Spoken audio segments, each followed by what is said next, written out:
ज्यादा विचार, नींद, थकावट नहीं होगी। बस इस एक रहस्य को जान लोगे तो इससे छुटकारा अवश्य ही आपको मिल जाएगा। ऐसी सिख गौतम बुद्ध ने कई सालों पहले उस वक्त की पीढ़ी को क्यों दी थी? इसके पीछे का रहस्य क्या है?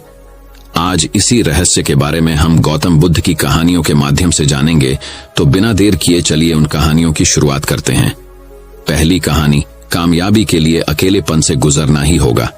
प्राचीन समय की बात है। एक समुद्र के किनारे एक गुरु अपना आश्रम बनाकर रहा करते थे। हजारों शिष्य उनसे ज्ञान ग्रहण करने के लिए दूर दूर से उनके पास आकर रहते थे। गुरु का ज्ञान देने का तरीका भी बड़ा ही अनूठा था। शुरुआत में वो अपने शिष्यों को उपदेशों के माध्यम से ज्ञान देते थे। उसके बाद वो अपने शिष्यों को उस ज्ञान का अनुसरण करने के लिए कहते थे। उस ज्ञान को अपने व्यवहारिक जीवन में उतारने को कहते थे। एक बार उस आश्रम में एक सम्राट अपने बेटे को लेकर पहुंचा। उस सम्राट ने उस गुरु से प्रार्थना की कि आप मेरे बेटे को अपने आश्रम में रहने दें और अपने तरीके से उसे ज्ञान दे। उसे इस आश्रम में बिल्कुल भी ऐसा नहीं लगना चाहिए कि वो किसी सम्राट का बेटा है।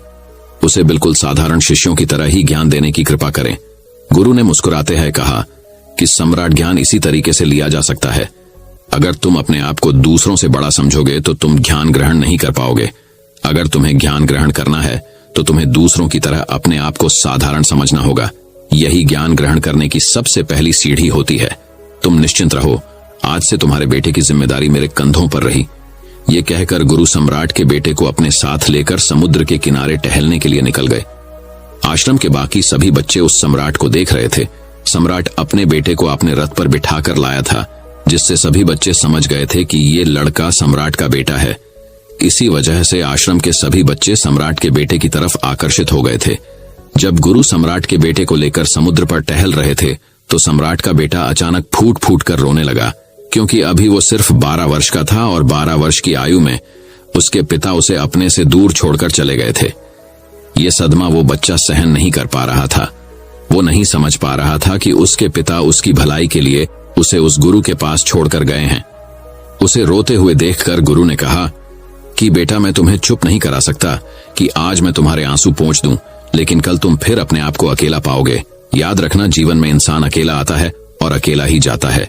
जितनी जल्दी जो इंसान इस बात को समझ लेता है वो उतनी जल्दी आत्मज्ञान के रास्ते पर निकल पड़ता है। गुरु ने अपनी बात आगे बढ़ाते हुए कहा कि जो इंसान अकेला रहना सीख लेता है वहीं खुद से प्यार कर पाता है, और जो खुद से प्यार करना जानता है वो किसी के भी जाने का अफसोस नहीं करता, क्योंकि वो खुद से ही प्यार करता है। धीरे धीरे तुम आश्रम के माहौल में ढल जाओगे। शुरुआत में तुम्हें समस्या आ सकती है, लेकिन कुछ दिनों के बाद तुम इसे आत्मसात कर लोगे। उसके बाद तुम्हें यही जगह बहुत अच्छी लगने लगेंगी। ये जगह तुम्हें अपनी महल जैसी लगने लगेंगी। संध्या हो चली थी। समुद्र के दूसरे छोर पर सूरज छिपने लगा था और अपनी लालिमा पूरे आसमान में बिखेर रहा था। बड़ा ही सुंदर दृश्य था और गुरु शिष्य को अपने साथ लेकर आश्रम में वापस लौट आए। उस शिष्य को भी थोड़ी सांत्वना मिली, क्योंकि गुरु की आंखों में एक अभूतपूर्व शांति झलक रही थी। और जब हम किसी एकांतवासी गुरु की आंखों में वो शांति देख लेते हैं तो हमारे हृदय से भी सारा भार हट जाता है। मन एकदम निर्मल हो जाता है। जब सम्राट का बेटा रात्र का भोजन करने के लिए भोजन कक्ष में पहुंचा तो आसपास के सभी शिष्य उसके पास आने लगे। उन सभी को पता था कि यह सम्राट का बेटा है और अगर हम इससे दोस्ती कर लेते हैं तो उससे हमारा बहुत फायदा होने वाला है। यही सोचकर आश्रम के ज्यादातर बच्चों ने उसे घेर लिया था। बस कुछ बच्चे जो अकेले रहने का महत्व समझते थे, जो दिखावे में विश्वास नहीं करते थे, वो उस सम्राट के बेटे के पास जाने की बजाय अपना पूरा ध्यान खाने पर लगा रहे और एकांत में बैठकर अपना भोजन कर रहे थे। कुछ दिनों के बाद सम्राट के बेटे की आश्रम के ज्यादातर बच्चों के साथ दोस्ती हो गई। अब वो आश्रम में उन बच्चों के साथ घूमता, उन्हीं के साथ अपना ज्यादातर समय बिताता। आखिरकार सम्राट का बेटा था, सुख सुविधाओं में पला बड़ा था। आसपास बहुत से दास औरत दासियां होती थीं। आसपास अपने मित्रों से घिरे होना वही दिनचर्या उसने इस आश्रम ली थी। ऐसा नहीं था कि गुरु को यह सब पता नहीं था, पर गुरु उसे अलग तरीके से ज्ञान देना चाहते थे। बच्चों को ज्ञान आप उपदेश देकर नहीं दे सकते, उन्हें साक्षात्कार कराना पड़ता है। उसके बाद उन्हें वो बात समझ आती है जो आप समझाना चाहते हैं। गुरु को यह बात पता थी कि अगर मैं इसे बोलकर बताऊंगा तो ये कभी समझ नहीं पाएगा। मुझे ऐसे दिखाना पड़ेगा, इसे एहसास कराना पड़ेगा कि अकेले रहने से ही तुम अपनी शक्तियों को जान पाओगे। ये सीख देने के लिए गुरु एक दिन उस शिष्य को अपने साथ एक पहाड़ी की चोटी पर ले गए। पहाड़ी पर पहुंचकर गुरु ने उस शिष्य से कहा कि अब तुम्हारा ज्ञान पूरा हो चुका है, बस एक आखिरी रात तुम्हें यहाँ पर बितानी होगी। उसके बाद अगले दिन शाम को मैं तुम्हारे राजमहल में तुमको पहुंचा दूंगा। वो बच्चा तो ये सुनकर बहुत खुश हो गया कि अब मैं वापस अपने राजमहल चला जाऊंगा, फिर से मेरे दास और दासियां, सारी भोग की वस्तुएं मेरे पास होंगी। उस शिष्य ने गुरु से पूछा कि गुरुजी, मुझे आज रात आप यहाँ पहाड़ी पर क्यों छोड़ रहे हैं? आखिर मुझे कौन सा आखिरी ज्ञान यहाँ से मिलेगा? गुरु ने मुस्कुराते हुए कहा कि यहाँ पर चट्टान के पीछे तुम्हें छिपकर बैठना होगा। यहाँ पर रोज रात को एक बाज जाता है, तुम्हें उस बाज को देखना है, बड़ी गौर से देखना है, हर गतिविधि देखनी है, और उस बाज को देखने के बाद अगले दिन अगर तुम उस बाज की खूबियां मुझे बता पाए तो मैं तुम्हें तुम्हारे राजमहल वापस भिजवा दूंगा। और हाँ, सुबह आने से पहले एक बात पर और ध्यान देना है। एक चरवाहा यहाँ पर अपनी भेड़ों को चराने के लिए आता है, तुम्हें उन भेड़ों की गतिविधियां अभी देखनी है। याद रखना, बाज की गतिविधि रात को और भेड़ों की गतिविधि सुबह। अगर तुम दोनों की गतिविधि ध्यान से देखकर मुझे बता पाए तो तुम इस आश्रम से हमेशा के लिए आजाद हो जाओगे, तुम्हारा ज्ञान पूरा हो जाएगा। मैं तुम्हारे पिता को कह दूंगा कि ये बच्चा हमारे आश्रम का सबसे ज्ञानी बच्चा है। ये कहकर गुरु अपने आश्रम में वापस लौट आए और वो बच्चा वहीं पर उस चट्टान के पीछे खड़ा हुआ उस बाज का इंतजार करने लगा। काफी वक्त बीत जाने के बाद वहां पर एक बाज अपने बच्चों के साथ पहुंचा। सम्राट के बेटे ने पूरी रात उस बाज की गतिविधि बड़े ही ध्यानपूर्वक देखी और सुबह होने के बाद जब चरवाहा वहां पर अपनी भेड़ों को लेकर पहुंचा तो उसने एक अभूतपूर्व दृश्य देखा। उसने देखा कि वो बाज भेड़ की एक मेमने को अपने पंजों में दबाकर आसमान में उड़ गया। उसने उस भेड़ के बच्चे का शिकार कर लिया था। ये सारा दृश्य देखकर वो बच्चा आश्रम में वापस अपने गुरु के पास पहुंचा। इससे पहले कि गुरु उससे कुछ पूछते, उसने गुरु को प्रणाम करते हुए कहा कि गुरुदेव, आप आश्रम के सभी बच्चों को यहाँ पर बुला लीजिए। मैं सब लोगों को बताना चाहता हूँ कि मैंने क्या देखा। जब आश्रम के सभी बच्चे वहां पर पहुंच गए तो उस सम्राट के बेटे ने कहना शुरू किया कि मैंने अपने जीवन में बहुत से पक्षियों को देखा है, लेकिन बाज उन सभी पक्षियों में से सबसे अद्भुत और सबसे अलग होता है। उदाहरण के लिए एक तोता हम सभी ने देखा है। तोता बोलता तो बहुत है, लेकिन कभी ऊंचा नहीं उड़ पाता, लेकिन एक बाज जो कि हर समय शांत रहता है, वो आकाश को भी छू सकता है। उसमें आकाश को भी छू लेने का सामर्थ्य होता है। जब भी एक बाज अपने शिकार को निश्चित कर लेता है तो वो उसी शिकार पर अपनी नजरें गड़ाए रहता है, चाहे वो कितनी भी ऊंचाई पर क्यों ना हो, चाहे कितना भी बड़ा तूफान क्यों ना जाए, लेकिन उसकी नजर हमेशा अपने लक्ष्य पर स्थिर रहती है। आज सुबह जीसबाज को मैंने देखा। उसने हर भेड़ को अपना शिकार नहीं बनाया, बल्कि उस भेड़ के झुंड में से उसने उस भेड़ के मेमने को अपना शिकार बनाया। उस बाज की तरह हमें भी अपना ध्यान अपने एक ही लक्ष्य पर स्थिर रखना चाहिए, चाहे कितनी भी अड़चने क्यों ना आए। हमें अपना लक्ष्य स्पष्ट दिखाई देना चाहिए। 1020 अलग अलग लक्ष्यों में अपनी ऊर्जा बर्बाद करने की बजाय हमें किसी एक लक्ष्य पर पूरी एकाग्रता के साथ ध्यान देना चाहिए। तीसरी बात जो मैंने उस बाज से सीखी और जो हम सभी को सीखनी चाहिए वो ये है कि बाज, यहाँ पर रोज रात को एक बाज जाता है, तुम्हें उस बाज को देखना है, बड़ी गौर से देखना है, हर गतिविधि देखनी है, और उस बाज को देखने के बाद अगले दिन अगर तुम उस बाज की खूबियां मुझे बता पाए तो मैं तुम्हें तुम्हारे राजमहल वापस भिजवा दूंगा। और हाँ, सुबह आने से पहले एक बात पर और ध्यान देना है। एक चरवाहा यहाँ पर अपनी भेड़ों को चराने के लिए आता है, तुम्हें उन भेड़ों की गतिविधियां अभी देखनी है। याद रखना, बाज की गतिविधि रात को और भेड़ों की गतिविधि सुबह। अगर तुम दोनों की गतिविधि ध्यान से देखकर मुझे बता पाए तो तुम इस आश्रम से हमेशा के लिए आजाद हो जाओगे, तुम्हारा ज्ञान पूरा हो जाएगा। मैं तुम्हारे पिता को कह दूंगा कि ये बच्चा हमारे आश्रम का सबसे ज्ञानी बच्चा है। ये कहकर गुरु अपने आश्रम में वापस लौट आए और वो बच्चा वहीं पर उस चट्टान के पीछे खड़ा हुआ उस बाज का इंतजार करने लगा। काफी वक्त बीत जाने के बाद वहां पर एक बाज अपने बच्चों के साथ पहुंचा। सम्राट के बेटे ने पूरी रात उस बाज की गतिविधि बड़े ही ध्यानपूर्वक देखी और सुबह होने के बाद जब चरवाहा वहां पर अपनी भेड़ों को लेकर पहुंचा तो उसने एक अभूतपूर्व दृश्य देखा। उसने देखा कि वो बाज भेड़ की एक मेमने को अपने पंजों में दबाकर आसमान में उड़ गया। उसने उस भेड़ के बच्चे का शिकार कर लिया था। ये सारा दृश्य देखकर वो बच्चा आश्रम में वापस अपने गुरु के पास पहुंचा। इससे पहले कि गुरु उससे कुछ पूछते, उसने गुरु को प्रणाम करते हुए कहा कि गुरुदेव, आप आश्रम के सभी बच्चों को यहाँ पर बुला लीजिए। मैं सब लोगों को बताना चाहता हूँ कि मैंने क्या देखा। जब आश्रम के सभी बच्चे वहां पर पहुंच गए तो उस सम्राट के बेटे ने कहना शुरू किया कि मैंने अपने जीवन में बहुत से पक्षियों को देखा है, लेकिन बाज उन सभी पक्षियों में से सबसे अद्भुत और सबसे अलग होता है। उदाहरण के लिए एक तोता हम सभी ने देखा है।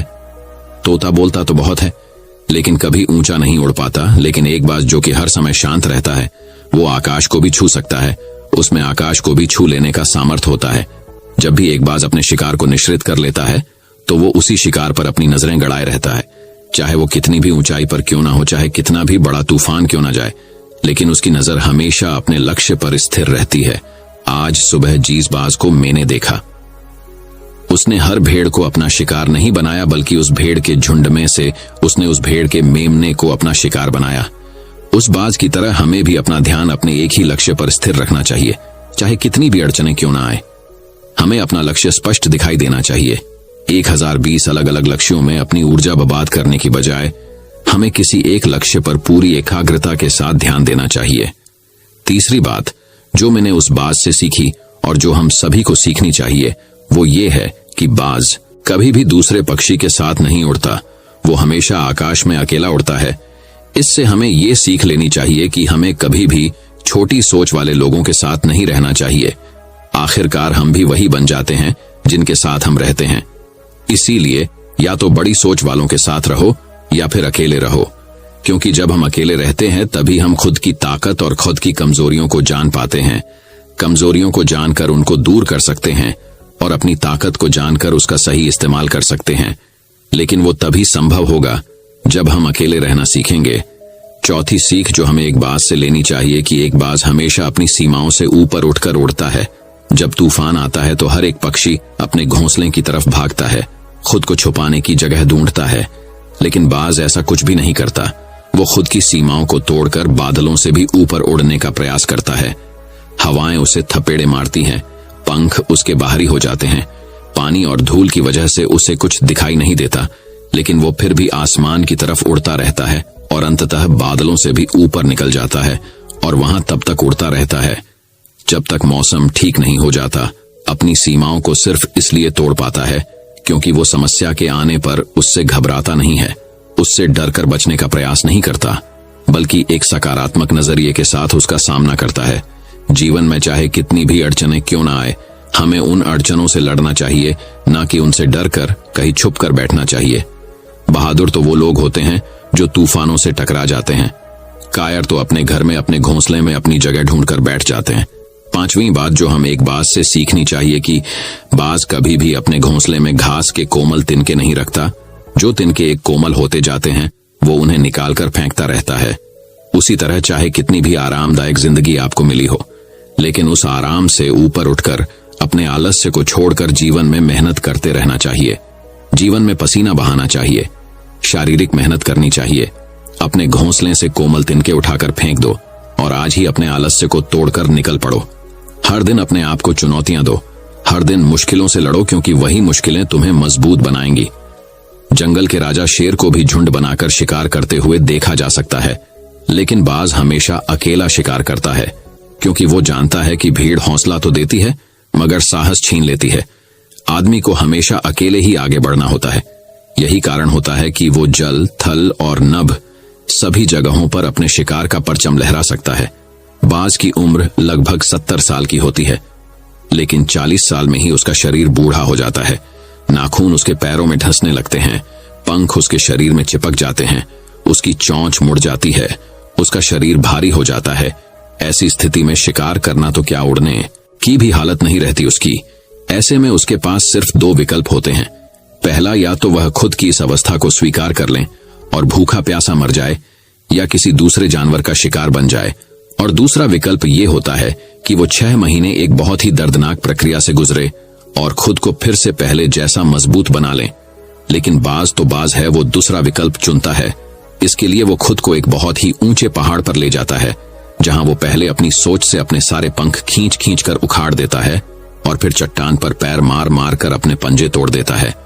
उसके बाद उसी चट्टान पर अपनी चोंच को पटक पटक कर तोड़ देता है और इस लहूलुहान अवस्था में खुद को दूसरे जानवरों से छुपाता फिरता है। अगले 6 महीने तक वो इसी दर्दनाक प्रक्रिया से गुजरता है और इंतजार करता है नए चोंच, नए पंख और नए पंजों का।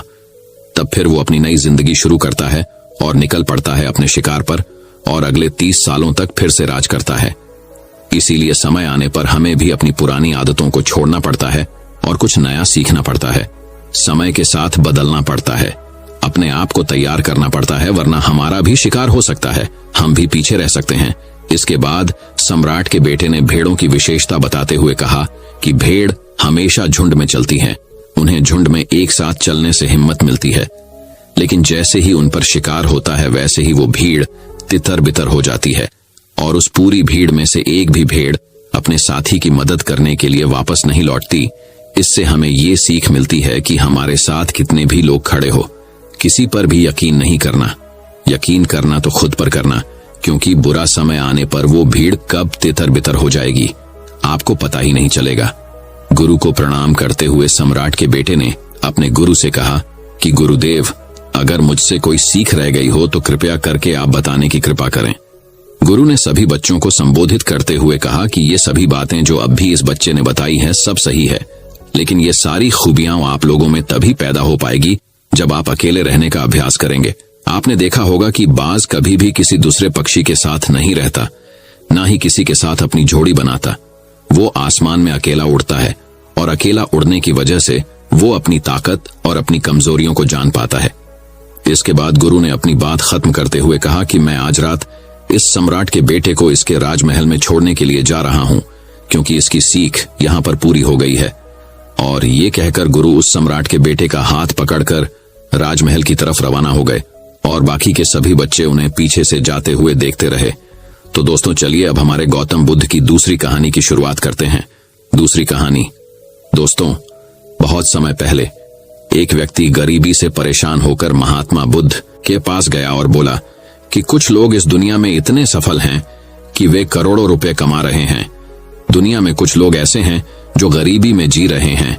ऐसा क्यों होता है और ऐसा क्या है जो सफल लोगों को दूसरों से अलग करता है? गरीब आदमी का यह सवाल सुनकर महात्मा बुद्ध ने कहा कि अमीर बनने और जीवन में सफल होने के कुछ नियम होते हैं जिस पर जाने अनजाने सफल लोग अनुसरण करते रहते हैं।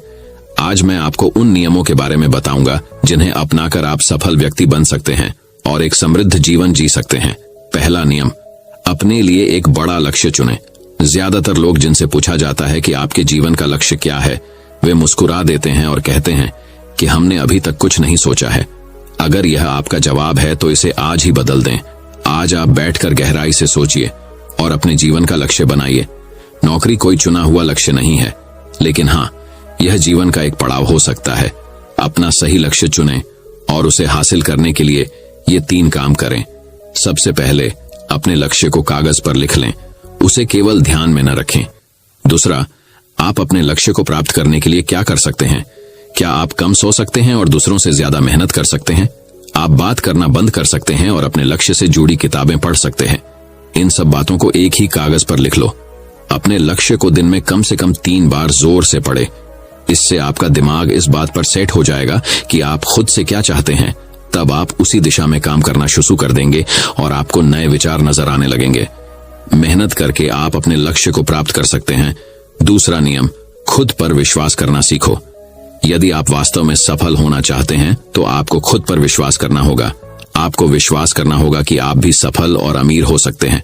यहाँ समस्या है, ज्यादातर लोग डरते हैं, ये उनके आत्मविश्वास को नष्ट कर देता है। या फिर 6 प्रकार के भाव व्यक्ति को हमेशा परेशान करते हैं। पहला भाव तो गरीबी का डर होता है, वही दूसरा भाव उम्र बढ़ने का डर होता है, तीसरा भाव बुराई का डर होता है। इस प्रकार चौथा भाव प्यार और सम्मान खोने का डर होता है। 5वां भाव रोग का भय होता है, वही छठा भाव मृत्यु का भय होता है। अगर आपको भी यह डर सताता है तो खुद से सकारात्मक बातें करना शुरू कर दें।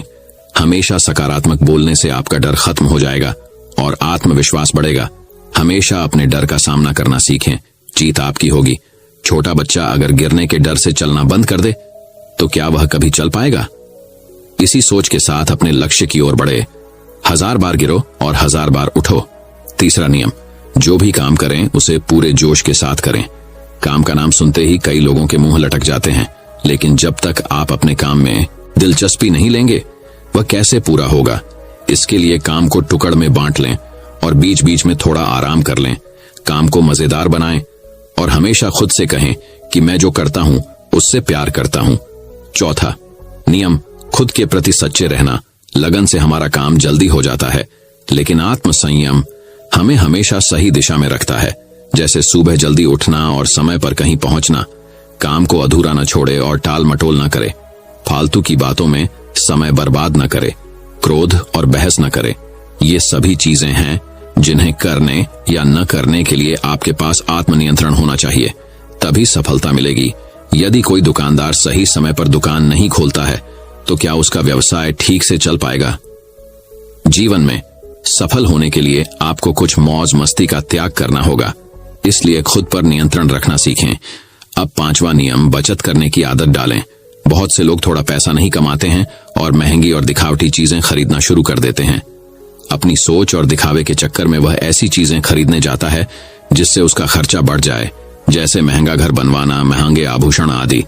इसलिए वे कभी बचत नहीं करते और हमेशा गरीबी में रहते हैं। एक व्यक्ति को अपनी कमाई का 10% बचाना चाहिए।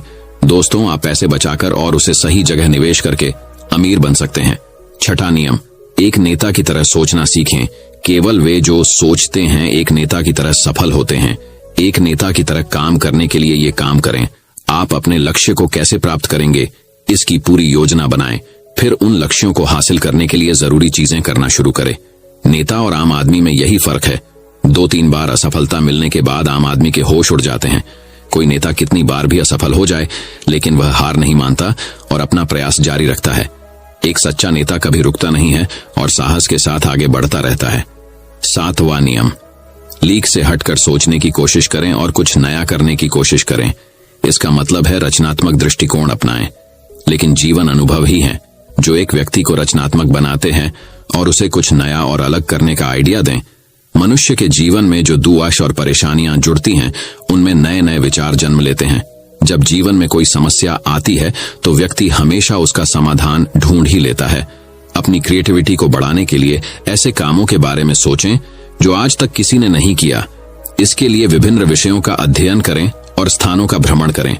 नए लोगों से बात करें और नई चीजें आजमाएं। 8वां नियम, हमेशा और अधिक करने का प्रयास करें। यह व्यक्ति के व्यवसाय या नौकरी में शीघ्र सफलता पाने की आदत है। जितना आपको जीतने के लिए भुगतान किया जाता है, उससे अधिक करने का प्रयास करें। शुरुआत में पैसा कमाने के लिए नहीं, बल्कि सीखने के लिए काम करें। मान लीजिए आप एक व्यवसाय शुरू करना चाहते हैं और शुरुआत में आप एक सामान व्यापारी के यहाँ काम करना शुरू करते हैं। इसलिए वहां ऐसा काम न करें कि लगे कि आप केवल पैसा कमाने आए हैं। जितना कहा जाए उससे थोड़ा ज्यादा करें और हो सके तो दूसरे लोगों की भी मदद करें। लोग आपको पसंद करेंगे और आप भीड़ से अलग नजर आएंगे। जल्द ही उस बिजनेस के लोग आपसे जुड़ने लगेंगे और बिजनेस से जुड़ी उन बातों को जानेंगे जो वास्तव में सफल होने के लिए जरूरी हैं। याद रखें कि जो मेहनत करते हैं वे हमेशा खुश रहते हैं और मुस्कुराते रहते हैं। ऐसे लोग अपने लक्ष्य को शीघ्र प्राप्त करने में सफल होते हैं। 9वां नियम, अपने व्यक्तित्व को आकर्षक बनाएं। सफल होने में व्यक्ति की टाइम पर्सनैलिटी भी बहुत बड़ी भूमिका निभाती है। इसलिए अपनी पर्सनैलिटी को अच्छा बनाएं। इसके लिए शुरुआत कपड़ों से करें। यह जरूरी नहीं है कपड़े महंगे हों, लेकिन साफ और अच्छे हों। साथ ही अपने शरीर को साफ रखें, पैर के नाखून से लेकर बालों तक। लेकिन शारीरिक सुंदरता से ज्यादा आंतरिक सुंदरता मायने रखती है। इसलिए अपने चेहरे पर हमेशा मुस्कान बनाए रखें। लोगों से गर्मजोशी से मिलें, उनसे सहानुभूति रखें और उनकी मदद करें। इससे आपके व्यक्तित्व में 4 चांद लगेंगे और आपके दोस्तों की संख्या भी बढ़ेगी और आपके अन्य लोगों के साथ संबंध मजबूत होंगे, जो सफलता के लिए आवश्यक है। 10वां नियम, लोगों की बुराई पर ज्यादा ध्यान न दें। आप चाहे कुछ भी कर लें, आपके आसपास हमेशा कुछ ऐसे लोग होंगे जो हमेशा दोष निकालते रहेंगे, ये बुराई ही करेंगे। इसलिए ऐसे लोगों की बातों पर ध्यान न दें और उनसे बहस करके अपना समय और ऊर्जा बर्बाद न करें, क्योंकि अगर आप उनसे उलझते रहे तो धीरे धीरे आप उनके जैसे हो जाएंगे। 11वां नियम, अपने दिमाग को लक्ष्य पर लगाना सीखो। ऐसा व्यक्ति कभी भी सफलता प्राप्त नहीं कर सकता जो थोड़ी सी परेशानी आने पर अपने लक्ष्य को छोड़ देता है या दूसरे सफल व्यक्ति को देखकर सोचने लगता है कि उसका काम ज्यादा फायदेमंद और आसान है और अपना काम बीच में छोड़कर खुद ही दूसरों के काम में लग जाता है। चुपचाप बैठो और अपना लक्ष्य तय करो। उसके पीछे चाहे कितनी भी मुश्किल हो उसे पाने के लिए हम निश्चित रूप से सुखद लक्ष्य को प्राप्त करने के तरीके को बदल सकते हैं, लेकिन लक्ष्य होना चाहिए। 12वां नियम, मिलकर काम करना सीखें। यदि आप जीवन में बड़ी सफलता प्राप्त करना चाहते हैं तो लोगों के साथ मिलकर काम करना सीखें, लेकिन अपने साथ सोच समझकर चुनाव करें। सबका लक्ष्य और काम में रुचि एक जैसी होनी चाहिए और इसके साथ ही हर व्यक्ति को लक्ष्य से जुड़े किसी न किसी काम में पारंगत होना चाहिए। तब तुम उन सबकी सहायता करो, तब वे तुम्हारी सहायता करेंगे। 13वां नियम, गलतियों से सीखें। असल में जीवन में असफलता जैसी कोई चीज नहीं होती। यह सिर्फ शिक्षण है जो सिखाता है कि यह तरीका काम नहीं करेगा, तो इससे अपना सबक लें और दूसरा रास्ता खोजें। इसी तरह हर असफलता कुछ सिखाती है, इसलिए इससे सीखें और आगे बढ़े। निराश होना न छोड़ें। 14वां नियम, धैर्य रखें। फिर चाहे वह जाति, धर्म या सम्मान का मामला हो या किसी की गलती पर प्रतिक्रिया देना, हर व्यक्ति के स्वभाव का सम्मान करें और सभी का सम्मान करें।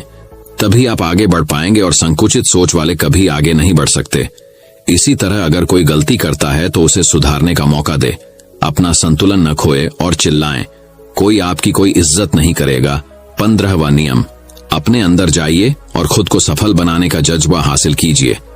इस नियम को न समझ पाने के कारण करोड़ों लोग असफल हो जाते हैं और जीवन में कुछ नहीं कर पाते, क्योंकि वह अपने भीतर नहीं था। ये मत सोचो कि वे भी सफल हो सकते हैं। साथ ही जीवन भर माता पिता के परिस्थितियों और भाग्य को दोष देते रहते हैं। कभी भी अपने अंदर जाकर अपनी कमियों को देखने की कोशिश न करें। इसलिए आलस्य त्यागें और काम में लग जाएं। यकीन मानिए, आप भी सफल हो सकते हैं और अमीर बन सकते हैं। इसमें समय लग सकता है, लेकिन यदि आप दृढ़ रहें तो एक दिन सफलता आपके कदम अवश्य चूमेगी। उस व्यक्ति को अपने सवालों का जवाब भी मिल गया और उसने महात्मा बुद्ध जी को धन्यवाद दिया और वो वहां से चला गया। तो दोस्तों, अब चलिए हमारे गौतम बुद्ध की तीसरी कहानी की शुरुआत करते हैं। तीसरी कहानी, शरीर में बल बढ़ाने की विद्या। दोस्तों, इस दुनिया में ताकतवर को ही नियति के यहाँ जगह मिलती है, कमजोरों की यहाँ कोई जगह नहीं। यह बात आपने सुनी ही होगी और इस बात से आप भली भांति परिचित भी होंगे। इस बात में कोई शक नहीं कि पुराने जमाने में जो लोग हुआ करते थे वह आज के जमाने की इंसानों से कहीं ज्यादा ताकतवर थे। और ऐसा इसलिए है क्योंकि वे लोग जिंदा रहने के लिए खाना खाते थे और आजकल के लोग सिर्फ जीभ के स्वाद के लिए खाना खाते।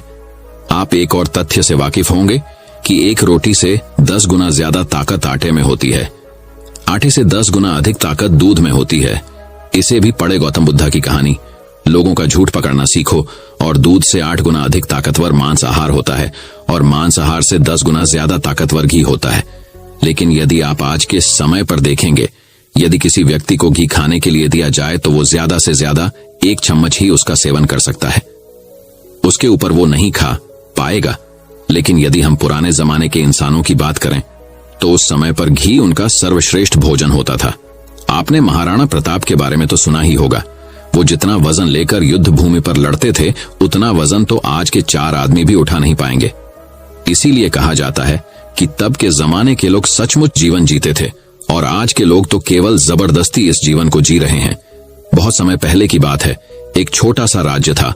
उस राज्य का राजा बहुत दयालु था और वहां की सेना भी बहुत पराक्रमी थी। उस सेना में एक ऐसा व्यक्ति भी था जो अत्यधिक पराक्रम था और वह उस राज्य का सर्वश्रेष्ठ योद्धा था। वो इतना ताकतवर था कि एक साथ वो 50 लोगों को भी परास्त कर सकता था और राजा उसके इस पराक्रम से हमेशा बहुत खुश रहते थे। जब भी उससे कोई युद्ध करने जाता तो वो पहले 100 बार सोचा करता कि क्या उसे युद्ध करना आसान है, क्या उसे हराना आसान है। हर कोई जानता था कि वो बहुत शूरवीर है, बहुत ताकतवर है, इसलिए उसे हराना लगभग असंभव था। अपने राजा के लिए हमेशा तत्पर रहता, अपने राज्य के राजा के लिए, अपनी प्रजा के लिए जो कुछ उसे अच्छा होता वह उसे अवश्य करता। एक बार की बात है, वह शूरवीर योद्धा अपना पराक्रम दिखा रहा था। उसी वक्त उसके दोनों पुत्र वहां पर आए हुए थे। राजा ने उसके दोनों पुत्रों को देखा और राजा के मन में यह लालसा जगी, आने वाले समय में हमारे राज्य के लिए इनमें से सबसे सर्वश्रेष्ठ योद्धा कौन होगा, हमारे राज्य के लिए योग कौन होगा। ये बात जब उस योद्धा के कानों में पड़ी तो वो अत्यधिक चिंतित हो गया। उस योद्धा के 2 पुत्र थे। जो बड़ा वाला बेटा था वो हर चीज का हुनर सीख चुका था, फिर चाहे वो तलवारबाजी हो, लोगों से बोलना हो, आग से खेलना, हर तरफ की चालबाजी से वो संपूर्ण था। उसे जो कुछ भी सिखाया जाता वह उसे सीखने में निपुण था। वो बहुत जल्द उस विद्या को, उस कला को सीख जाता था। यदि हर कोई यही कहता कि अगला योद्धा यही होगा, यही हमारे राज्य के लिए सर्वश्रेष्ठ योद्धा बन सकता है, लेकिन उस योद्धा का एक छोटा पुत्र भी था जो बहुत कमजोर था, जिससे कोई भी चीज सीखने में अत्यधिक समय लगता था और उसे देखकर कोई भी यह नहीं कहता था कि यह कभी योद्धा बन सकेगा। उसे उसके पिता ने बहुत कुछ सीखने का प्रयास किया, लेकिन वह कभी भी कुछ सीख नहीं पाया। ना ही तो यह अच्छी तलवारबाजी कर पाता था, ना ही उसे एक योद्धा की तरह जीना आता था। वो हमेशा आलसियों की तरह पड़ा रहता। जब भी वो योद्धा अपने दोनों पुत्रों को एक साथ देखता तो उसे बहुत चिंता होती, उसे बहुत तकलीफ होती, क्योंकि वह अपने दोनों पुत्रों को एक समान बनाना चाहता था। वो अपने दोनों पुत्रों में कोई फर्क नहीं समझता था। लेकिन जब भी कोई ये कहता कि बड़ा पुत्र अत्यधिक बलवान है, शूरवीर है, वह एक योद्धा जरूर बनेगा, और जब वहीं पर छोटे बच्चे के लिए कोई ये कहता ये तो कमजोर है, आलसी है, ये भला क्या कर पाएगा, ये सुन उस योद्धा को बहुत तकलीफ होती, बहुत दुख होता। लेकिन वो योद्धा यह जानता था कि इसमें उसके छोटे बेटे की कोई गलती नहीं है। उसका व्यवहार दूसरों से अलग है और ये दूसरों से थोड़ा कमजोर है, लेकिन इससे कुछ बातों का ध्यान रखना होगा, तभी ये दूसरों के साथ पराक्रमी बन सकता है, दूसरों जैसा तलवारबाज बन सकता है, दूसरों जैसा सर्वश्रेष्ठ योद्धा भी बन सकता है। इस बात का ध्यान रखते हुए वो योद्धा अपने उस बेटे को लेकर एक गुरु के पास पहुंचा। ये वही आश्रम था जहां उस योद्धा ने भी शिक्षा ग्रहण की थी। वह उस गुरु को भली भांति जानता था और ये भी जानता था कि वो गुरु उसके छोटे बेटे को शिक्षा अवश्य देंगे, जिससे वहां भी अन्य लोगों की तरह पराक्रमी और शूरवीर बन सकता है। वो भी उन गुरु के पास ले गया, उन्हें प्रणाम किया और कहने लगा, हे गुरु, मैं चाहता हूं कि मेरा बच्चा आपसे शिक्षा ग्रहण करे। ये थोड़ा आलसी है, थोड़ा कमजोर है और ये कभी कुछ सीखना ही नहीं चाहता, जबकि मेरा बड़ा बेटा बहुत साहसी है, शूरवीर है, ताकतवर है, पराक्रमी है और इस राज्य को ऐसे ही लोगों की आवश्यकता है। लेकिन मेरा ये छोटा बेटा, जो कि मेरी चिंता का कारण बना हुआ है, मैं चाहता हूं कि अभी पराक्रमी बने, शूरवीर बने, ताकतवर बने, ताकि इस राज्य का हर कोई इसके भी गुण गाए। मैंने बहुत प्रयास किए, मैंने कई तरह के उपाय भी किए ताकि अपने जीवन में कुछ कर सके, कुछ सीख सके, लेकिन ये कभी कुछ सीखना ही नहीं चाहता। मैं चाहता हूं कि मेरे दोनों पुत्र एक बराबर, किसी में कोई कमी ना, इन दोनों को एक बराबर अधिकार मिले, लेकिन यह अपने आलस के कारण, अपनी कमजोरी के कारण हमेशा पीछे रह जाता है। मैंने इसे कई बार समझाया, लेकिन यह है कि मेरी बातों को मानता ही नहीं। मैं अपने दोनों बेटों में कोई भेदभाव नहीं रखना चाहता, मैं दोनों को एक बराबर बनाना चाहता हूं। उस योद्धा की ये सारी बातें सुनकर वह गुरु उस योद्धा से कहते हैं, मैं जानता हूं तुम्हारे पुत्र को क्या तकलीफ है, मैं इसे वैसा ही बना दूंगा जैसा तुम चाहते हो, लेकिन इसके लिए तुम्हें इसे कुछ दिन के लिए मेरे पास यहां पर आश्रम में छोड़ना होगा, और मैं तुम्हें यकीन दिलाता हूं कि जब तुम वापस इसे लेने जाओगे तो तुम्हें तुम्हारा यह पुत्र इस प्रकार नहीं दिखेगा। इसकी जगह पर तुम्हें वो पराक्रमी, वो ताकतवर बेटा मिलेगा जैसा तुम चाहते। वह गुरु अत्यधिक आत्मज्ञानी थे, बस उस योद्धा के पुत्र को देखकर यह समझ चुके थे कि उसे क्या तकलीफ है और उसे किस तरह से ठीक किया जा सकता है, उसे किस तरह से पराक्रमी बनाया जा सकता है, क्योंकि आखिर वो एक ऐसे योद्धा का पुत्र है जिसे अभी तक कोई हरा नहीं सका था। बस उसे इस बात का एहसास करवाना ही काफी था। उस गुरु के कहने पर अपने पुत्र को वहीं पर छोड़कर वापस अपने घर की ओर लौट जाता है। उसके बाद उस योद्धा का वह पुत्र एक शिष्य बनकर उन गुरु के आश्रम में रहने लगता है, वहां के सारे कामकाज करने लगता है, वहां पर वो सीखने लगता है, समझने लगता, और इसी प्रकार कई दिन बीत जाते हैं और एक दिन सही समय आने पर वह गुरु उस योद्धा के पुत्र से कहते हैं, चलो आज मैं तुम्हें कुछ दिखाना चाहता हूं। इतना कहकर वह गुरु उस योद्धा के पुत्र का हाथ पकड़ लेते और उसे लेकर एक पहाड़ी की ओर ऊपर की ओर बढ़ चलते। उस पहाड़ी के ऊपरी छोर पर ले जाकर वह गुरु उस पुत्र से कहते हैं, आज मैं तुम्हें कुछ सिखाने वाला हूं पुत्र, तुम्हें ध्यान से सीखना होगा, क्योंकि यदि तुमने आज ये बात नहीं सीखी तो तुम अपने जीवन भर कुछ नहीं कर पाओगे, कुछ नहीं सीख पाओगे, और हमेशा लोग तुम्हें कमजोर और असहाय समझेंगे और उसी दृष्टि से तुम्हें देखा जाएगा। धीरे धीरे कई दिन बीत चुके हैं और अब तुम्हारे घर जाने का वक्त भी करीब आ चुका है, इसलिए आज मैं तुम्हें यहां पर लेकर आया हूं ताकि मैं तुम्हें सिखा सकूं, यह समझा सकूं कि तुम इस धरती पर क्यों आए, तुम्हारे आने का क्या कारण है। इतना कहकर वो गुरु उस पुत्र को ऊपर की ओर इशारा करते हुए कहते हैं, ऊपर ध्यान से देखो उस चील को। उस चील ने अपने पंजों में अपना नवजात शिशु रखा हुआ है। वह चील ऊपर की ओर बढ़ती चली जा रही थी, इतनी ऊंची जाती कि बादलों को चीर कर ऊपर बढ़ती ही चली जाती और वहां पर जाकर वो अपने बच्चे को छोड़ दे। यदि वो छोटा सा बच्चा डर गया, उसे यह समझ नहीं आ रहा था क्या आखिर उस चील ने अपने ही बच्चे को इस तरह से नीचे क्यों फेंक दिया? गुरु और शिष्य दोनों इस दृश्य को बड़े ही ध्यानपूर्वक देख रहे थे। जैसे ही उस चील ने अपने उस बच्चे को नीचे की ओर छोड़ा, वो बच्चा तेजी से एक पत्थर की भांति नीचे की ओर गिरता चला जा रहा था। और वह जब तेजी से नीचे आने लगा तो उसने कई बार कोशिश की, कई बार प्रयास किए कि वो अपने पंखों को खोल सके, फड़फड़ा सके, जिससे वह हवा की उस रुख का फायदा ले सके, वह भी उड़ सके। लेकिन उसके कई अथक प्रयास के बाद भी उसके पंख नहीं खुल पा रहे थे और वह एक पत्थर की भांति तेजी से नीचे गिरता चला जा रहा था। जैसे जैसे वो नीचे गिरता जा रहा था, उसकी मां भी ठीक उसके पीछे ही थी। उसने ऊपर से अपने पंजे में फिर एक बार अपने उस बच्चे को पकड़ लिया।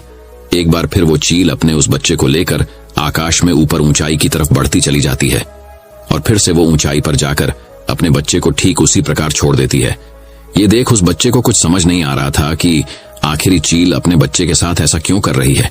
यदि उसके बच्चे को कुछ हो गया तो फिर क्या होगा? चील लगातार इसी प्रक्रिया को दोहरा रही थी। गुरु अपने उस शिष्य का हाथ पकड़ते हुए बस पेड़ की ओर आगे बढ़े जहां पर वह चील रहा करती थी, और उस जगह को दिखाते हुए वह गुरु उस पुत्र से कहते हैं कि इस जगह को ध्यान से देख लो। ठीक इसी जगह पर वह चील और उसका बच्चा इस पेड़ पर रहते हैं। तुमने एक बात और गौर की, इस पेड़ पर तुम्हें अनेकों फूल देखने को मिल रहे होंगे, लेकिन जहां पर यह चील और इसका बच्चा रहता है वहां पर तुम्हें एक भी फूल नजर नहीं आएंगे, क्योंकि फूल बड़े ही कोमल होते। और वह चील चाहती तो इन फूलों को अपने साथ जहां पर रहती है उसे रख सकती थी, लेकिन वह जानती है कि फूलों में रहकर उसका बच्चा एक पक्षी बनेगा। लेकिन जब वह कांटों वाले घोंसले में रहेगा तभी एक चील बन पाएगा, और एक चील के बच्चे को हर तरह की यातनाएं बचपन से ही सहनी पड़ती हैं ताकि वह अन्य पक्षियों की तरह कोमल न बने, क्योंकि वह एक चील का पुत्र है और उसे चील की तरह अपना जीवन व्यतीत करना है। यदि वो बाकी पक्षियों की तरह बनेगा तो उसमें चील वाले वो स्वभाव नहीं होंगे और ना ही उसे कोई चील का पुत्र कह सकेगा। ठीक इसी प्रकार तुम भी एक शूरवीर योद्धा के पुत्र हो। यदि तुम चाहो तो अन्य लोगों की तरह अपना जीवन व्यतीत कर सकते हो, तुम फूलों का आनंद ले सकते हैं, लेकिन तुम एक योद्धा के पुत्र हो, इसलिए तुम्हें भी कांटों की राहों पर चलना ही होगा। इन कांटों की राह पर चलकर ही तुम अपने आप को मजबूत बना पाओगे, अपने आप को शूरवीर और पराक्रमी बना सकोगे। ठीक वैसा ही ये चील भी कर रही है। वह भी अपने पुत्र को पराक्रमी और शूरवीर बना रही है। वो अपने बच्चे को उड़ान भरना सिखा रही है। वह बार बार जाकर अपने बच्चे को इसीलिए नीचे पटक रही है ताकि उसका बच्चा खुद ब खुद उड़ान भरना सीख ले। जब भी चील किसी को जन्म देती है तो हर बार उसे वही सिखाना चाहती है जो उसने सीखा है। वह एक चील होने का उसे एहसास कराना चाहती है। किंतु यदि वही पुत्र किसी और पक्षी के घर पर जन्म लेता तो उसे इस तरह की यातनाएं ना सहनी पड़ती, उसे इस तरह से किसी भी क्रिया से ना गुजरना पड़ता। वह फूलों के घोंसले में रह सकता था, वह फूलों में पैदा होता और फूलों में ही खत्म हो जाता। लेकिन चील के बच्चे का एक नियम होता है, एक नियति होती है कि नियति उसे तभी जिंदा रखेगी जब वो पराक्रमी होगा, शूरवीर होगा, और उसे वो सारे हुनर, वो सारे पराक्रम सीखने ही होंगे। ठीक उसी प्रकार तुम भी एक शूरवीर योद्धा के पुत्र, एक पराक्रमी योद्धा के पुत्र, इसलिए तुम्हें भी वह हुनर सीखना ही पड़ेगा। अन्यथा अन्य पक्षियों की तरह तुम भी अपने जीवन में कुछ नहीं कर पाओगे। तुम भी एक दिन फूलों में जीकर फूलों में ही मर जाओगे। ये सब देखकर वो पुत्र उन गुरु के चरणों में गिर पड़ा, उन्हें प्रणाम की और कहने लगा, हे गुरुदेव, मुझे अपनी गलती का एहसास हो चुका है। मुझे यह पता चल चुका है कि मैं एक शूरवीर योद्धा का पुत्र हूं और मुझे अपना जीवन इसी तरह से जीना है। मुझे इस हुनर को सीखना ही होगा। इतना कहकर वह गुरु और शिष्य वापस आश्रम की ओर लौट जाते हैं। वहां पहुंचने के बाद वह गुरु अपने उस शिष्य से कहते हैं, मैं तुम्हें कुछ ऐसी बातें बताने जा रहा हूं जिससे तुम्हें अपने जीवन में उतारना होगा। यदि तुम इन बातों को अपने जीवन में उतार लेते हो और इसे तुम्हें जीवन भर याद रख, जो कुछ तुमने अभी उस चील से सीखा है, हमारी वह तुम्हारे लिए एक ऐसी सीख है जिससे तुम्हें कभी नहीं भूलना चाहिए। लेकिन तुम एक चील नहीं हो और चील की बच्चों की तरह तुम इन ज्ञान को भी अर्जित नहीं कर सकते। आखिर तुम एक इंसान हो और तुम्हें इंसानों की तरह ही अपने शरीर को बनाना होगा। आज मैं तुम्हें कुछ बातें बताने जा रहा हूं जो तुम्हें अपने घर जाकर बैठ करनी होगी, जिससे तुम एक पराक्रमी योद्धा बन सकोगे और अपने शरीर को स्वस्थ रख पाओगे। क्योंकि एक शूरवीर हमेशा अपने शरीर का ध्यान रखता है। वो हमेशा अपने शरीर को चुस्तीला और फुर्तीला बनाए रखता है, जिसके कारण वो कभी बीमार नहीं पड़ता। तुम्हें भी इस बात का ध्यानपूर्वक ध्यान रखना होगा। तुम्हें सुबह जल्दी उठना होगा। 6 से 8 घंटे की नींद तुम्हारे लिए महत्वपूर्ण है। इससे ज्यादा कभी मत सोना। सुबह जल्दी उठकर अपना जो हुनर है उसका अभ्यास करना। जिस प्रकार तुम्हारे पिता एक योद्धा हैं, पर सुबह उठकर अपने सभी हुनरों का अभ्यास करते, ठीक उसी प्रकार तुम्हें भी सुबह उठकर अपने सभी हुनर का अभ्यास करना होगा। योगा प्राणायाम करना होगा, जिससे तुम्हारा शरीर पूरी तरह से स्वस्थ होगा। और जितना तू अपने शरीर को स्वस्थ रखोगे, उससे भी ज्यादा तुम अपने अंदर की शक्तियों को समर्थ बना पाओगे। और तुम्हें एक बात और याद रखनी होगी, जितना तुम्हें अपने ऊपरी शरीर का ध्यान रखना है, उतना ही तुम्हें अपने भीतर के शरीर का भी ध्यान रखना है, अर्थात अपनी मानसिक शक्ति का भी तुम्हें ध्यान रखना होगा। इसे भी बढ़ाना होगा, और ये मानसिक शक्ति तुम्हें ध्यान से मिलेगी। इसलिए हमेशा ध्यान करना, हमेशा सुबह उठकर प्राणायाम करना, हमेशा सुबह उठकर योगा करना। यह तुम्हें मजबूती प्रदान करेंगे। और यदि इसके बाद भी तुम सुबह जल्दी नहीं उठ पाते, तुम इस आदत को नहीं अपना पाते, तो मेरा एक और सबक याद रखना। जिस दिन तुम उठने में लेट हो जाओ, अर्थात जितना समय तुम देरी से उठो, अपने शरीर पर उतने ही कोड़े मरवाना। जब तुम यह क्रिया 4 से 5 दिन करोगे, तो तुम खुद ही अपने आप में वो बदलाव देख पाओगे कि तुम अपने आप ही अपने समय पर उठना शुरू कर पाओगे। दूसरी बात जो तुम्हें हमेशा ध्यान रखनी है कि तुम्हें हमेशा स्वादिष्ट और स्वस्थ खाना ही खाना है। ऐसी चीजें कभी मत खाना जो तुम्हारे शरीर को नुकसान पहुंचाती है। हमेशा तुम स्वस्थ खाना ही खाना, जैसे हरी सब्जियां, फल, दूध, दही। तुम भोजन अपने शरीर के लिए करना, न कि अपनी जीभ के लिए, ना ही स्वाद के लिए। अगली बात वो गुरु अपने शिष्य से कहते हैं कि जब भी तुम्हारे मन में कोई चिंता हो, कोई ऐसा विषय हो जिसे लेकर तुम बहुत चिंतित हो, तो ऐसी बात अपने घर परिवार में अवश्य बताना। यदि तुम इन बातों को अपने मन में रखते हो, तो ये बातें तुम्हें मन ही मन कमजोर बनाती चली जाएगी। ये चिंता तुम्हें अंदर ही अंदर खाती चली जाएगी और तुम खोखले होते चले जाओगे। और याद रखना, जब हमारा मन बीमार पड़ता है तो वो हमारे शरीर को भी बीमार कर देता है। इसलिए कोई भी बात कभी छुपाकर मत रखना। हर बात अपने घर वालों और अपने परिवार को अवश्य बताना। आगे वह गुरु अपने उस शिष्य से कहते हैं, हमेशा सकारात्मक सोच रखना, कभी भी नकारात्मक विचार अपने दिमाग में आने मत देना। सबके जीवन में उतार और चढ़ाव तो आते ही रहते हैं। सभी के जीवन में सुख और दुख लगा ही रहता है, कभी अच्छा तो कभी बुरा जीवन। इसी प्रकार चलता है। तुम्हारे जीवन में समय चाहे कैसा भी क्यों ना आए, लेकिन तुम्हें हमेशा एक सकारात्मक सोच ही अपनानी है, जिससे तुम अपने जीवन में आने वाली कठिन से कठिन परिस्थितियों का सामना हंसते हुए और बड़ी ही सरलता से उसका सामना कर सको और जीवन में आगे बढ़ पाओगे। अगली बात जो तुम्हें याद रखनी चाहिए, क्यों तुम्हें हमेशा मुस्कुराते रहना है, क्योंकि एक योद्धा यदि चिंतित हो तो उसका राज्य भी चिंतित हो सकता है। और तुम्हारी मुस्कुराहट से ही सबको ताकत मिलती है। तुम एक शूरवीर योद्धा के पुत्र, तुम्हारी हंसी तुम्हारे चेहरे से अलग नहीं होनी चाहिए। तुम्हारा मुस्कुराते रहना ही तुम्हारे और तुम्हारे राज्य के लिए उचित है, और ये तुम्हारे राज्य को एक सकारात्मक ऊर्जा प्रदान करता है। और तुम्हारा मुस्कुराते रहना तुम्हारे लिए भी अच्छा है। यह तुम्हारे भीतर सकारात्मक ऊर्जा का प्रवाह करता है। गुरु अपने उस शिष्य को आखिरी सीख देते हुए कहते हैं, हमेशा अपने जीवन में दान पुण्य करते रहना, तो इससे कभी पीछे मत हटना। तुमने देखा होगा कि राजा महाराजा ऐसे होते हैं। क्यों? दान के समय पर उनसे जो मांगा जाए वो सब देने के लिए तैयार हो जाते। फिर चाहे आप उनका राजपाट ही क्यों ना मांग लें। दान पुण्य करना अत्यधिक जरूरी है।